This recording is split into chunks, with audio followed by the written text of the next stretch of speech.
Did you know that males are almost 3 times more likely to be diagnosed with ADHD than females? And 13% of men will be diagnosed with ADHD during their lifetime. The average diagnosis or average age of diagnosis is 7, and symptoms first appear between the ages of 3 and 6. Also on our show today, did you know that 1 out of every 5 students report being bullied, and that children with disabilities are up to 63% higher at risk of being bullied than their peers? For more on these topics, don't go away. We will be right back.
If you're just joining us, welcome to Special Needs and Disabilities Live TV. I'm your host, Bridgetti Limbanda from Cape Town in South Africa, and our stream is made possible by StreamYard and BeLive Media.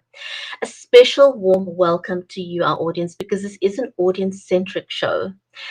We are live on Facebook, on Twitter, on YouTube, on Amazon Live. So if you do have a question for our panel today, a comment or suggestion, please feel free to make that comment or just to say hello. We are monitoring the comments, so please feel free to take part in the conversation. Our amazing guests on the topic of special needs and disabilities today is Chelsea Radojcic-DiCicco, and I hope I'm pronouncing her name correctly, as well as Dr. Tina Figueroa. We're going to be talking about ADHD and bullying. But before we invite our amazing guests onto the show today, I want to just say a hearty welcome to my friend and co-host, Mary Elizabeth Jackson. She's a special needs and disabilities advocate. So this is a topic very close to her heart. She's also a ghostwriter and an award-winning author. Her latest book is called Cheers from Heaven with Thornton Klein, and it focuses on what we can learn from bullying, and it empowers families with the ability to grow from their experiences. Mary and I both also have a chapter in a book called Invisible No More, Invincible Forevermore, Stories of Remarkable Resilience. Mary's in the USA and I am in Cape Town in South Africa. And with that, I'm going to invite my co-host to the show. Mary, welcome. Hi, how are you today? You are a busy lady, and we're excited to be here. And we love this show, and we love bringing people on to share their stories of what they're doing, and just share information and resources for folks out there who have someone they love that might need some help a little bit, right?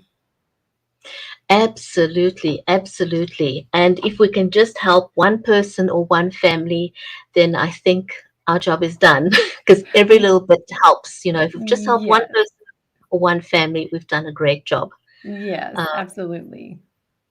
so looking forward to having Chelsea Radojcic-DiCicco and also Dr. Tina Figueroa on the show.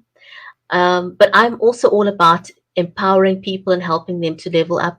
Almost everything we do these days is online.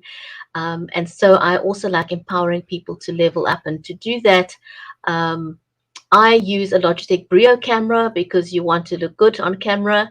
It's got a technology that adjusts the lighting, and that helps a lot because people struggle with that. You often see people very dark on their screen and you can't see them because they don't have the right lighting. I also use a Samsung microphone, which is one of the first USB condenser microphones. Alternatively, I also recommend one of these, which is the lapel microphone with the little windshield, because if people can forgive not seeing you properly, but if they can't hear you, they're going to tune out. So do ensure Right. that you invest in a great microphone. So Right. more about our guests today. I think we're first going to be inviting Dr. Tina onto the show. She's a children's book author and a secondary educator and has been in special needs education for 25 years. She's going to be touching on tips for parents and ensuring that their children's IEPs are being implemented, how to ensure proper educational placement for your child. And then a very important point that I liked is how to ensure that services and support services are not only being offered, but is also implemented. It's very, Um, very important because these are struggles that families have. And I love that that we've got Chelsea coming on talking about the things that are very close to her heart, and for Dr. Tina as well, because they're all so important and so valid. And as a parent, sometimes we struggle with the school systems of where we live, and to hear her point of view, I think that's so important for people to hear because she's kind of on the other side of the table as an educator. It's very important. mm, Absolutely. And Chelsea's got so much information available online. Her book ADHD and Me, her debut book, is amazing. She's got lesson plans available. Some of them are free downloads. So she's Yes. got a wealth of resources available. So shall we just invite them onto the show and get our conversation started for today? Absolutely. Ladies, welcome to the show and thank you for joining us today. So pleased to have you Thank you for having to us. have you on the show. Hi, we're so excited that you're here, and you're going to share your knowledge. Yes, your knowledge and information with all of us. And Chelsea and I have done several mental health awareness expos in the last several months for families and children. And we've really enjoyed it being able to do that for others. And we've taken it online for times when there weren't people available to come in because some people are still concerned about going out in public, and not everybody feels super comfortable still. So, but it's very important for us to keep talking about this publicly, isn't it, Chelsea? Absolutely. It's very Yes. important to share this with people. Yes. And you share your journey. So we want to hear about your journey, and we want to hear about Dr. Tina's advice for all of us out here. So I think let's start with Dr. Tina first. How did you get involved in special needs? You've been doing this for 25 years, but what Absolutely. was the thing that got you involved first that made you feel so strongly that this is going to be uh, the amount of passion that you put into it? My first experience with working with children with special needs, I was a peer educator in Arkansas. And after being a peer educator for 1 year, I really saw that working with children with special needs was my gift. So, I continued to go to school and get my bachelor's degree in special education. Um, and after I got my bachelor's degree, I was hired in the school district in Arkansas to be a special education educator. And so I've been so excited about being in this field. I mean, it's a field that I've never wanted to actually leave because I know what my gift is to children with special needs. I've been an assistant principal for students as well with special needs. I've worked in the Maryland prison system, advocating for students who are still incarcerated to continue to receive their services. I've been a special education coordinator in New Jersey, and just all my life, I've always, even though I've changed jobs, I've still stayed in the same career. So I do have a passion for children who need our help and who need people to advocate for them. I What are some love of the that. biggest challenges that you've seen? Oh, I mean, spending 25 years in special needs is a very, very long time. A What lot are of time some, for change, a lot of change over that time. Yes. Absolutely. And a lot of changes we've been fortunate to have been the changes in the law with IDEA. And every year it seems like our online systems or things that have changed to better equip not just the students um, access to special education services, but teachers access to effectively implement IEPs in the school system. I remember when I first started as a teacher, we were writing IEPs, the individualized education programs for students, and that was like writing a plan with probably 25 to 30 pages. Now we have that system online. We can do that electronically. We have systems to be able to communicate with different related service providers online. And so a lot has changed. Some of our disability codes, have changed. We would use the term back when I was in school, mentally retarded, and now we use the term ID, intellectually disabled.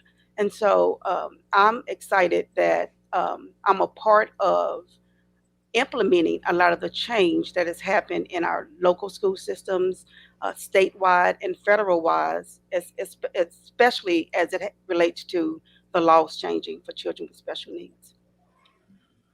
can I ask you, Mm. why is it, a lot of people still use the term mentally retarded. Why is that an inappropriate term? Well, I just think that people use that term because they're just not educated on the changes that we've made in IDA. Those are terms, again, that we use, back in the 70s. And we used to didn't have the term IEP. We used to have the term AR. But I guess not educating people on the appropriate disability terms. Even something as simple as a special education child, using that phrase. I've always said a child with special needs because they are children first before they're labeled as having a disability. Just like a person who has cancer, they are a person first before they are diagnosed with having cancer. And so I never, and I try to educate other people, is not saying um, a disabled or a child with a disability, just putting that label on them first. Yeah, people get very sensitive about that, and we have seen that right now in our time, sensitivities about everything and a lot of Absolutely. stuff changing. And, I know here in the state I live in, the R word is a bad word, and Right. we've seen it taken out of law.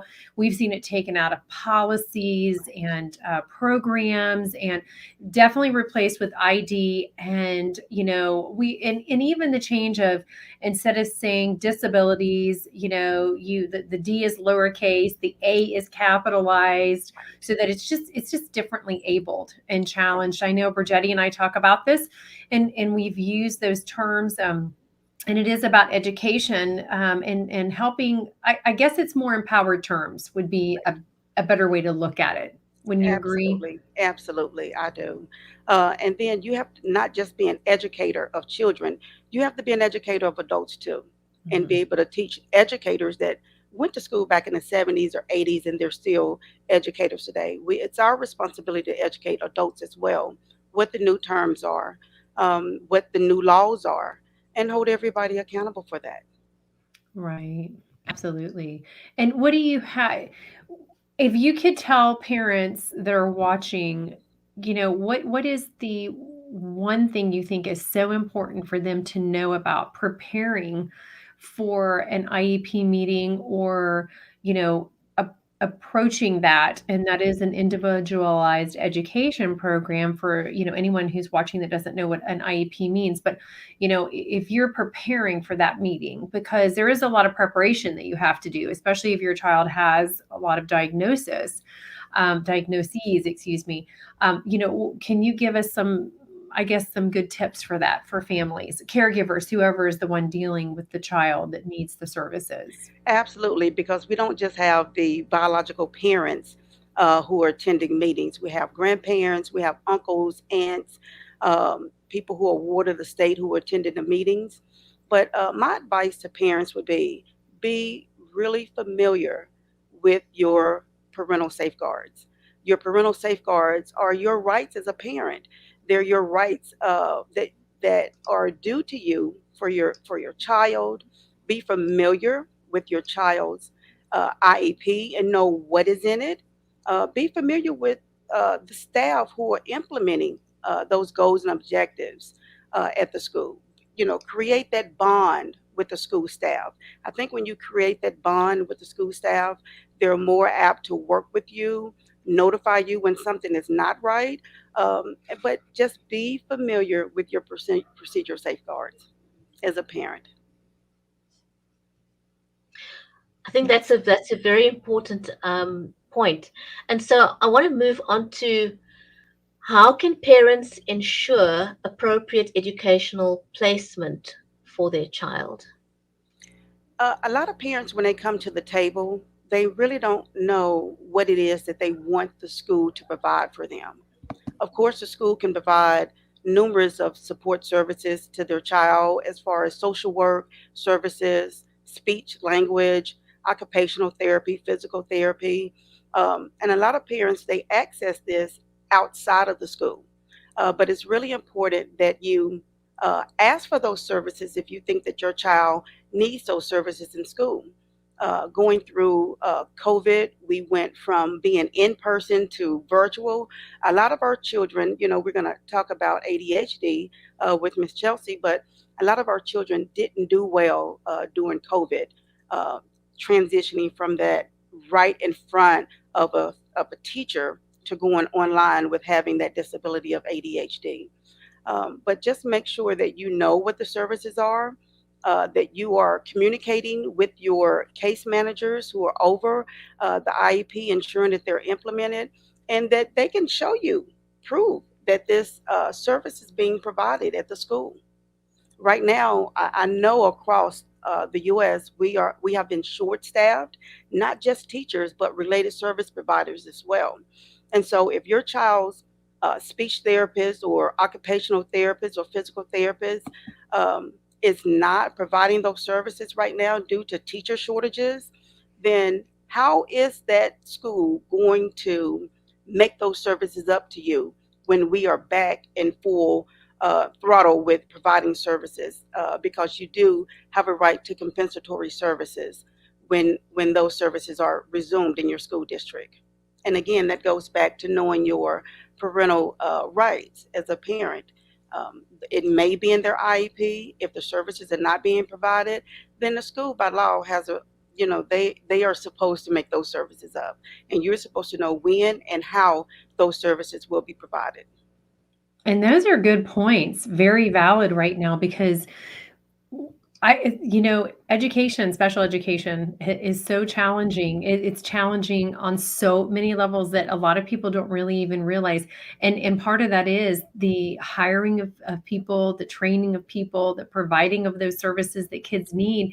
And that whole back and forth that we've done. I mean, I know that, I go in and help families and I know families that I've worked with that their children have lost so much during COVID and that whole, even for myself homeschooling, it'd be time for OT over virtually. And my guy's under the table because he doesn't want to do it, you know? And so it was a real struggle for that whole school year last year. So Absolutely. finally, as soon as they let us come back in, I was thrilled because it was like, okay, he really needs that one-on-one contact and it does make a difference. So, patience, I think, is also something that we need to have right now during this time until everything gets back to, and who knows when that will be, but I know schools are working very hard, aren't they? And I'm not sure financially where you're at, how your district has done, but I know we've had shortages here in our state. So that's been very hard. I do know recently we've just some federal money has come in, so they've been allowed to bring OT into the private sector, private school and homeschool, which it's been a win because there are so many kids who need OT as well. Right. Absolutely. But again, that's the parent being familiar with their child's IEP, what services are in the IEP, and ask that question. are the services being provided? And you want to know um, the documentation. Do you have any artifacts that you can show me, so I can know for sure that these services are being provided? Yeah. So how do parents check, unless they ask these questions? Is there a feedback system or something? And how do how do you as a parent track the progress of the process or implementation? Is it possible for parents? I mean, in the absence of being able to ask your child, how else would you know? Right. And it's kind of hard to ask a child who may be in elementary school because they may not be familiar with the speech therapist or the other related service provider. Because you may ask them, did you see Miss Jones today? And they may not even know who Miss Jones is, but Miss Jones is providing those services to your child. Students in the middle and high school may be able to relay that message to their parents. I was pulled today from class to do speech or another related service. But every year, it's called an annual review meeting. Every year, your child's IEP is reviewed with an entire team, and those are teachers that are accessing that child's IEP. But it is okay every quarter when report cards come out. Um, Teachers are required to send notices and reports home and progress reports to let parents know how their child is progressing through the year toward their goals and objectives in the IEP. And so that's actually supposed to happen quarterly through the school district. And so if you're not receiving those quarterly reports from your school, then ask, because as a parent, you have a right to know how your child is meeting those needs. And if they're not, does the child's IEP need to be reviewed and revised? Which a parent has a right to ask at Absolutely. any time. Yeah, so we want to make that, particularly clear. As a parent or a caregiver, you have a right to ask for an emergency meeting if something has come up, or just, hey, listen, I think things have gotten off track. Can we have a meeting so you can tell me what's happening? Or there's a change in home life, Right. there's a change in behavior. So that is all super important. Just to know that those are part of your rights that she's talking about, to be, becoming familiar with. And we do want to ask you about your book real quick, because then we're going to Okay. go over and talk to Miss Chelsea. All So I right. know there's something you're super, super proud of. And this I is how you am. and I met. We Yes. met on a book show. Yes. Um, and I just loved your story so much. Thank you. During COVID, I actually had published two books, The Magical Necklace and Uncle Mac's Barbershop. They're both sold right now on Amazon, but I'm looking to get in additional stores through a publishing company that I just signed on with. But I had already written The Magical Necklace way before COVID, and one of my New Year's resolutions was get your book published. It's already written, but get your book published. Do want to say that this is my granddaughter, Alana, and this is my grandson, Milo. And so I wanted to kind of hit home and talk about, even though it's a fairy tale, a lot of it is true in the book. But one thing that I want to add for educators, and I know that you can relate to this, I do have a word list in the back of the book, and so students can build their vocabulary. And I also have 8 prompts in the back of the book that you can ask. A lot of times, as parents, we read to our children and we want to ask questions to make sure that they actually comprehended what you read to them or what they read themselves. So I do have 8 questions in the back of the book so they can connect with the characters. So I'm Love excited it. about that. Oh, I love it. I know. And your other one, the barbershop, it's Uncle Uncle Mac's Mac, Barbershop. Yeah. So that's an yeah, anti-bullying story for younger kids. And it's so cute. I love it it. is. And so one of the board members in Baltimore County actually read this book to a class at one of the schools, and the children really loved it. And so it does give a lesson of a little boy who goes through that bullying. Bullying may look a little different with elementary children than it does high school children, but it manifests and then it gets bigger and it looks a different way as we get older. But it teaches not just one way to handle a bullying situation, but several bullying situations. And we do want children at this age to start making the right choices. We do want children to recognize when they've been bullied, and but we don't want them to turn around and bully back. We want them to actually do the right thing. So that's what this book is about, and I'm really excited about it. So, what age is that? Are the books aimed at, and what's the outcome um, of the? What is the outcome that you hope families would get out of reading the book? Well, in the magical necklace, I would hope the outcome would get children to realize that they have fears, and we even have fears as adults. And sometimes we don't always feel like we're brave or that we can self advocate for ourselves and stand up for ourselves. And so the magical necklace actually it teaches how to be brave and how to overcome those fears and obstacles. And people want to kind of, we want to believe in ourselves and know that we can do it. We always need that mentor to actually be there with us, to encourage us. And so that's what Alana does in this book. She encourages her younger cousin to be brave and face his adversities. And of course, in Uncle Mac's barbershop, we want the outcome is for children to recognize bullying, to handle it still in a positive way, and kind of mend those relationships that peers don't have with each other when they're in school. And hopefully, recognizing who a bully is, we can help that person not be a bully in school. And what is your advice for parents who have children who are the bullies? Well, my advice to parents is to have a real conversation with your child. A lot of children, they don't recognize that they're a bully. A lot of time, parents don't recognize that they too are bullies, and the behaviors the characteristics that they have, that their children are acting just like them. So, I just, sometimes you can go through parent and children counseling services. I advise parents to do research on the internet, but be a good listener. Really be a good listener when that school district is telling you what their behaviors are in school. Because when you can recognize what the behaviors are, the inappropriate behaviors, it helps you and the school better prepare for a plan to tackle that and change their attitude. And that's the whole thing. You want to change their behaviors before it manifests in something that is too late to come back from. Mm. Amen. Amen. Very, very important. Yes.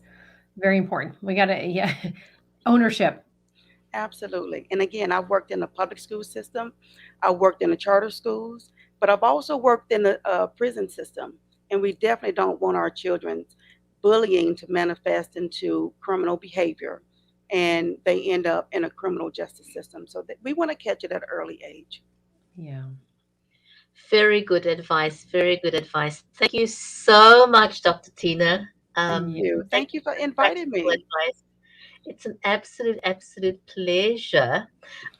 We'd like to invite Chelsea more into the conversation and talk about ADHD. How did you get involved? And how did this become a passion project for you?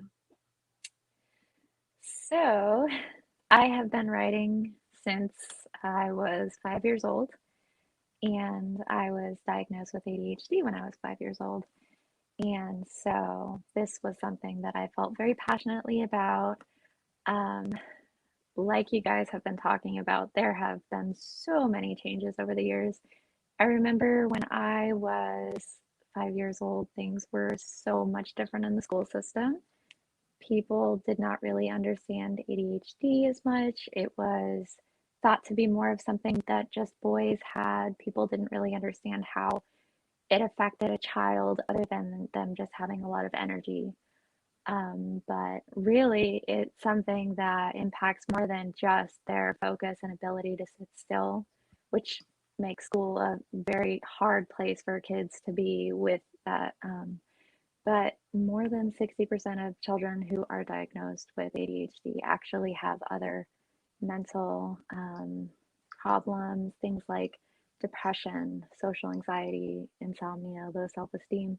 Those are just four of the things that I thought about mentioning today because those are four things that impacted me very heavily as a child. And going through that journey just as a young person, and there are so many things that you really need to have a support system for. And that was really where my inspiration for writing this story came from. Just wanting to create something that not only would make a child feel understood from the perspective and point of view from another child's eyes and see themselves in the story, but also to create a story that would provide teachers, parents, caregivers, people who are surrounded by children every day, just give them the tools and resources that they need to see how they can interact with these children and how they can help them and what they can do to really provide them with what they need. So that's where a lot of my passion for it came from. It's a very personal experience for me. Chelsea, you know what I want to talk to you about this. And I didn't realize this. My daughter brought this up to me, showed me a video about how ADHD or ADD presents itself so differently in females than males. And I Yes. didn't realize this because you kind of we my son is I just kind of call him a pinball ping ball. He's bing bing bing bing bing. There's a lot of action going on all the time, but and that inability to focus and the impulsive actions that come with having that diagnosis. But for females, it looks like it's a little bit different than males. And I didn't really know there was a difference. Did you know about this? Are you aware of that? I am, yeah. I've been as a kid, I did all sorts of different therapies and learned a ton of information about ADHD and how it affects males and females. Like before, I was saying it was a lot of times thought to be something that boys had because statistically, boys have a higher energy for the most part in school, and that's just the norm, the more socially acceptable. So when you see like a little boy with a lot of energy, there's not really much connection to there being anything else. But when you see a little girl with that same kind of energy and distraction and that same level, it's not as common something. So you notice it more in girls than you would with boys. But yeah, there are those differences there. That's very interesting. I didn't know that myself. Dr. Tina, do you have any input on that from your side? Is that something that you've observed as well? And um, is it something that you know do we then approach boys and girls differently? In my years of creating IEPs, um, and I really hadn't thought about it until the question was posed, we have diagnosed boys more often than we have girls. When that question was just posed, I was thinking, they do get identified, um, I guess, more quickly than boys get identified more quickly than girls. And so I guess the characteristics, especially in boys, would be the more aggression, the more hyperactivity, the uh, disorderly conduct sometimes that we may see in boys that we may not always see in girls. Right. That's very interesting, and that speaks to what Chelsea said and what Mary has observed herself. So it's good to know those differences, and um, does how we respond to those differences make a difference? I'd like to, Dr. Tina, I'd like you to answer, and Chelsea as well. Well, I think yes, it does, and it depends on um, how well the teacher actually knows that student. A lot of the times, girls, they are more quiet and reserved. Boys are more extrovert, and like Chelsea explained, they're just more hyper. Um, when you look at that characteristics in boys and girls, how I would handle it or how educators have handled it, it depends on when you're coming to that table. What are the characteristics that we're seeing that there needs to be a goal written for this, or there needs to be a behavior intervention plan created. Some students with ADHD don't even have IEPs. They can go through school with having a 504 plans or not get identified at all. A student with ADHD may not have either. They are able to actually be in the general education classroom and be successful. No different than a student that may have autism and can still function in a general education classroom with their general education population. Right. And like you're saying too, it just really does depend on the child, the It does. level, and the personal relationship that you have, how you would approach the situation. It just varies. It does, and I'll tell you something that I noticed in my own house. So, so I have a little guy, right? And he's just boing, boing, boing, boing, boing, right? And sometimes can't even sit through dinner. But then with my daughter who has ADD, it's not ADHD, it's the ADD. I can ask her to do something. Okay, mom. And then she walks out of the room and goes and does something else she's totally forgotten already, right? Because her attention is already somewhere else. It happened last night. So it was funny because I knew we were going to have this show today. And I was thinking about Chelsea and Dr. Tina. And I was like, okay, so it just happened right now, And I was like, hey, babe, remember what I just asked? And she just smiled real big. Oh, yeah, that's right, mom. I'm sorry. So there's no hyperness there, but there's still the brain working so fast that it can't even retain something that's just been said to it. So it's really actually kind of fascinating to witness, I think.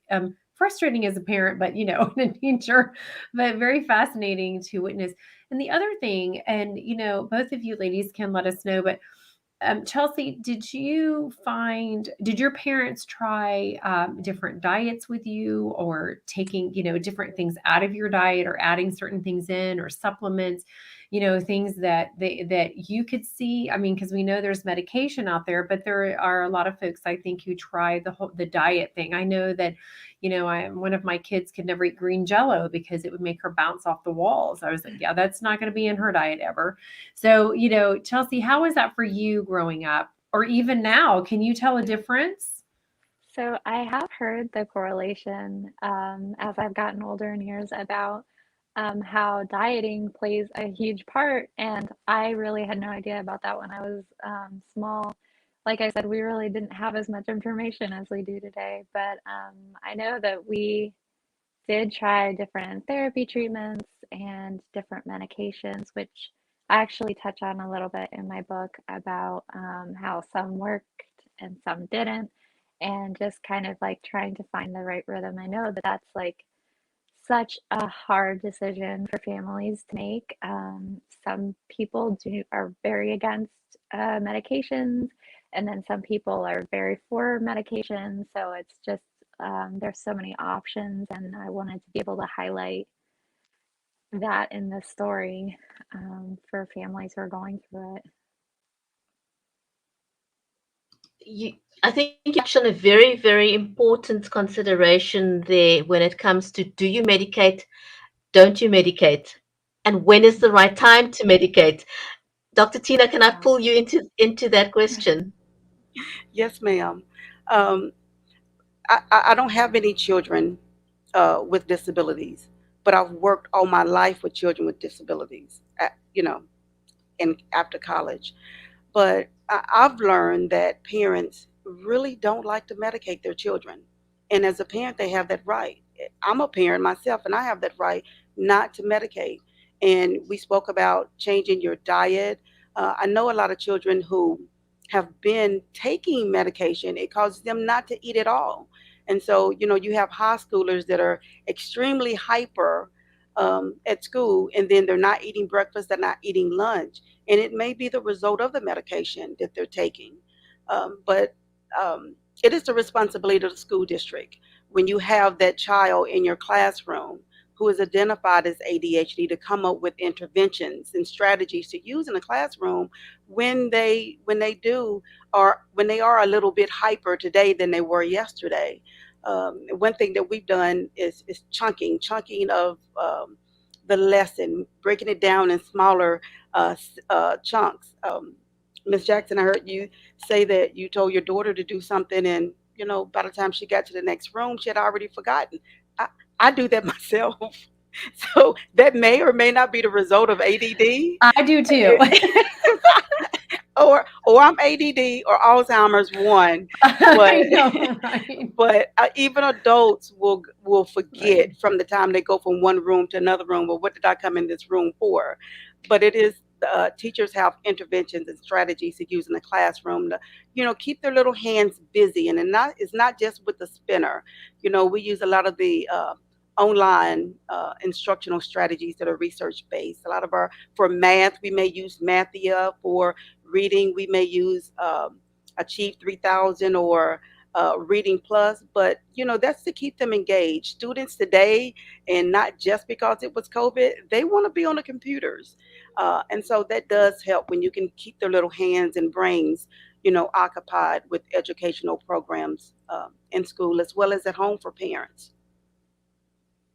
Yeah, so that and no, it speaks to knowing what tools are available and how to best use them. And so, Chelsea, at this point, I'd like to just ask you to talk a little bit about your book and the plans that you've got available for educators and parents. Well, I have a wonderful amount of resources for parents and educators. On my website, I have free downloadable lesson plans for grades kindergarten to third grade, for teachers to use in the classroom. And I also, in December of this year, 2021, on the 15th, I'm going to be releasing a special edition of my book, ADHD and Me, and it's going to be the classroom edition. I just saw such a huge opportunity to be able to do more, for educators who are also spending the majority of time with these children. It's not just parents who are with their kids, it's their caregivers, it's their teachers. These people are all spending so much time and helping to shape them. And I just think that it's so important that it's something that not only parents are doing, but teachers are doing and caregivers too, so that they have that really healthy support system of people in their life who can really help them. So yeah, I'm very excited about the classroom edition that I'm going to be having out next month. And That's you have a wonderful. journal. She also has a journal, right?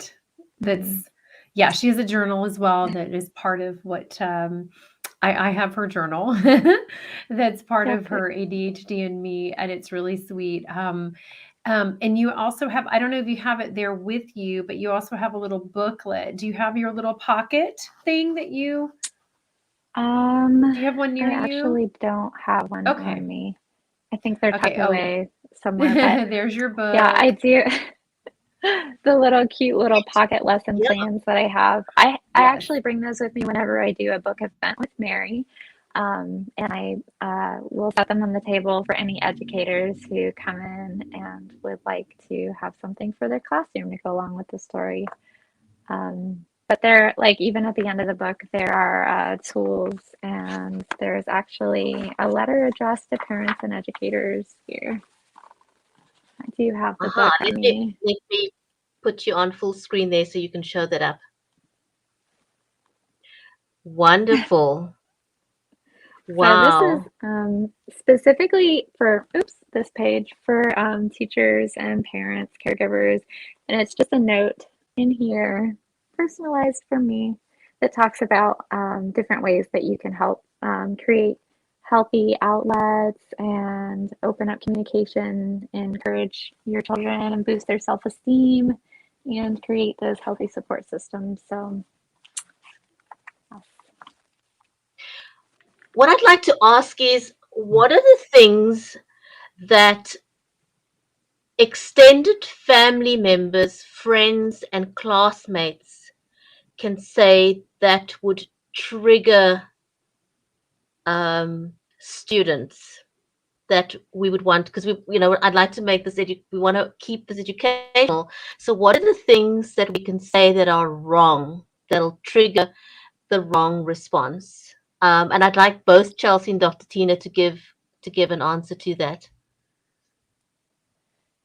I would say that it's highly dependent on each child, really. There's really no blanket statement answer that I can give that would describe that. Maybe Dr. Tina has something in particular that she has up her sleeve she can share, but I think it just depends on your student or child and just knowing them. What do you have for us, Dr. Tina? Well, you know what? Not just your peers, but even educators as well. An educator can trigger a student. You can ask a student out loud in front of the classroom, "Do you have an IEP?" Or you can ask a student out loud, um, "Go downstairs. Your counselor wants to see you."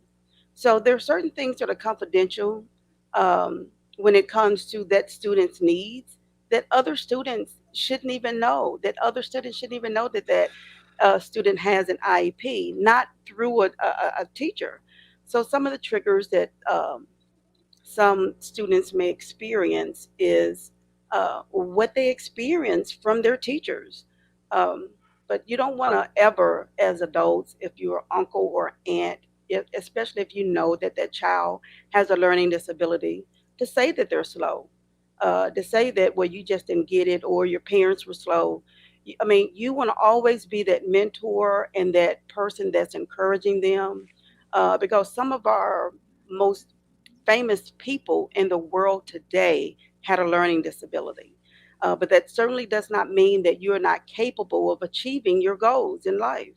But I've experienced that before within my 25 years. Some of the triggers can actually come from an educator.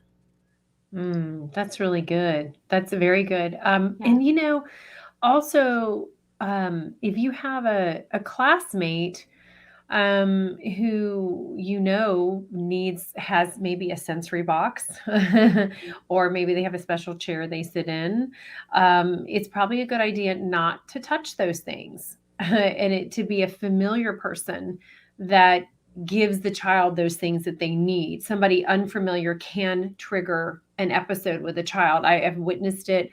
When a long time ago, I was going in to sit in a classroom to let a teacher go to a teacher luncheon. So they had me come in several times, be with this particular student, and then work with his box and things, so that like when I was in the classroom for the teacher, that child would be okay to receive from me and not be an alarm for that child.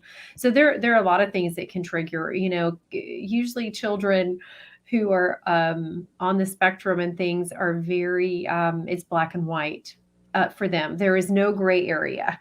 So you can't really compromise a lot of times. You can't really sometimes you can't even talk them down from where they are. You have to use some different methods to do that. So, again, I think awareness is part of the big picture here, is being aware of a Absolutely. child and what their triggers are. And I know as parents, we have to do that for our kids, you know.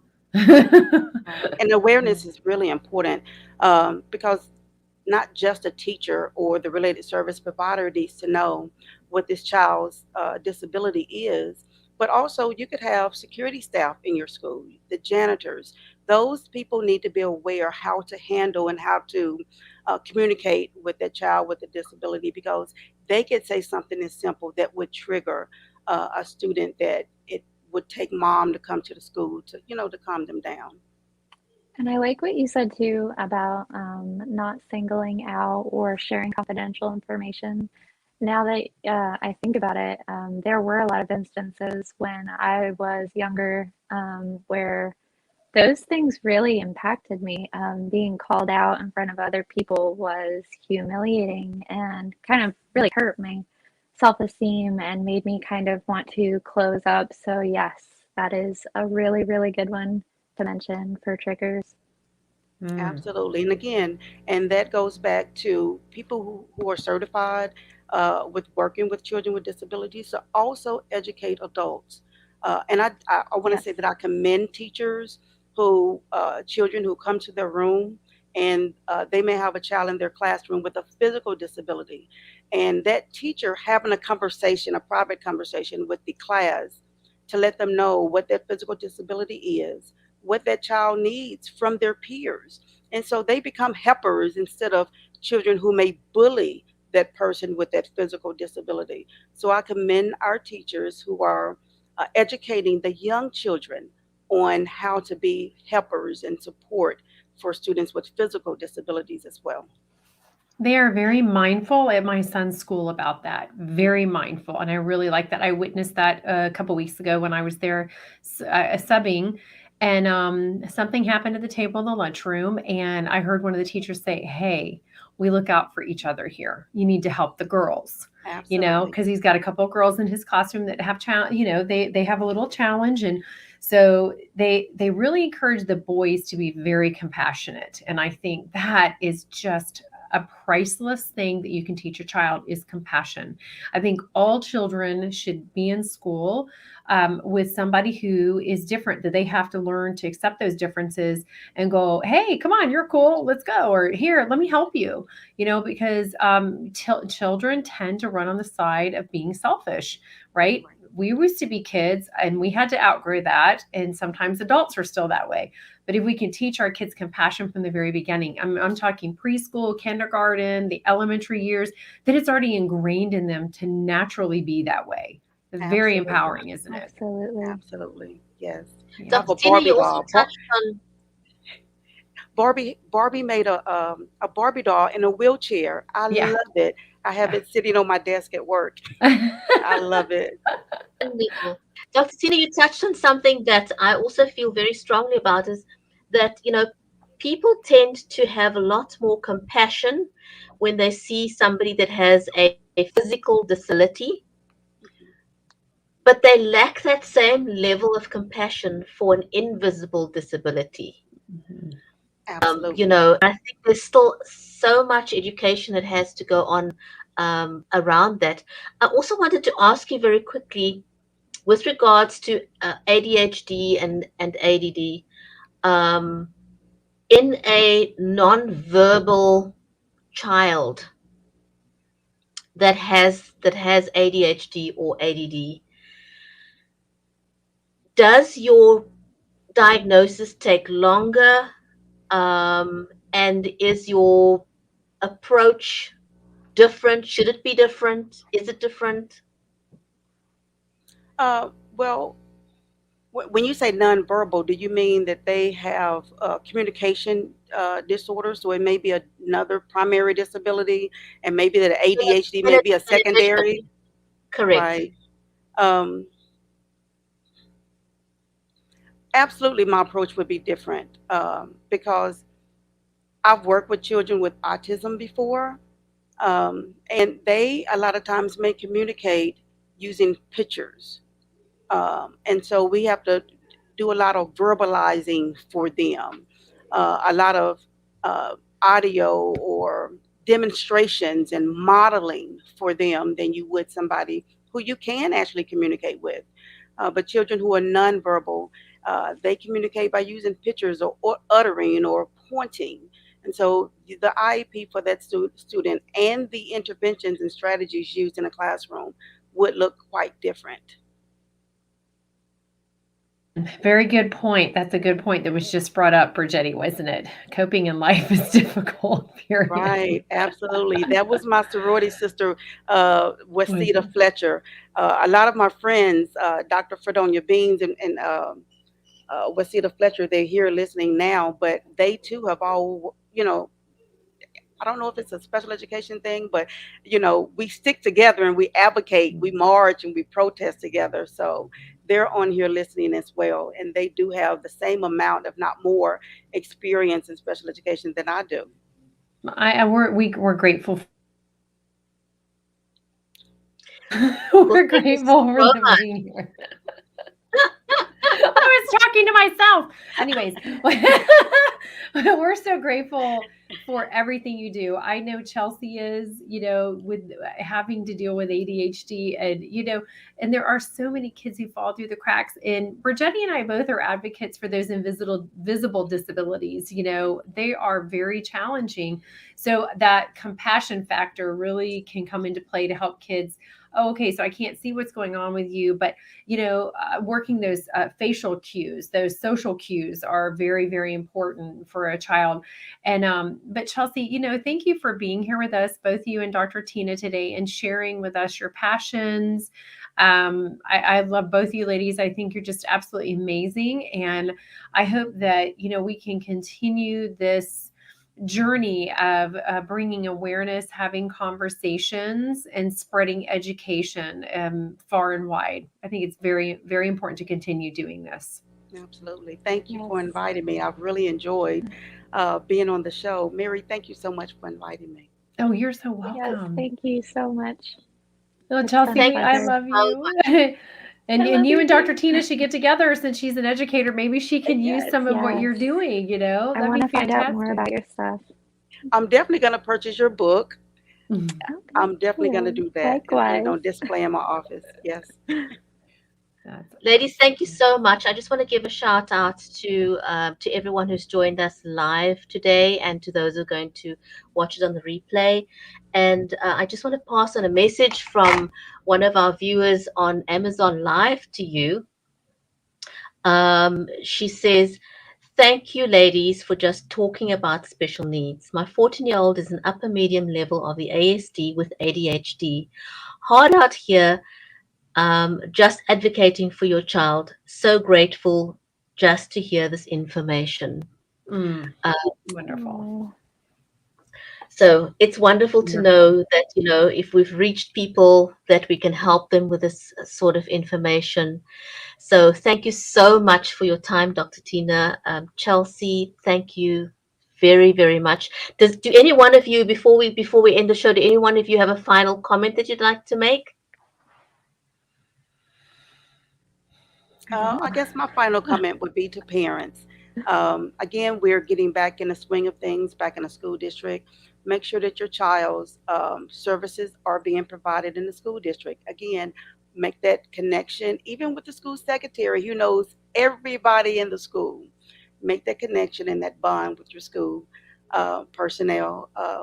And, don't make it a fight all the time Mm, because, there are going to be people who are advocating for your child even when you don't know it. right. And just keep on going. Yeah. There are people who care. Yes. I think that's a beautiful message to close our show off with today, with immense gratitude to you ladies for your time. We are so appreciative of that. And Sharon just says here from Amazon Live as well. She says, "Ladies, shout out to each of you. I'm the author of It's Okay to Be Different." What a lovely title. Love it. Okay, we Yeah. have to check her book out. We have to check out I her like book and that support title. her. Sharon, get in touch with us. Get in touch with Yes. us. We'd like to know more about your book, It's Okay to Be Different. Please reach out, Sharon. So, ladies, thank you so much. Have a great day further. This was awesome, and I hope that we may invite you back in. Absolutely. Thank Absolutely. I Yes. love you. it. Thank you.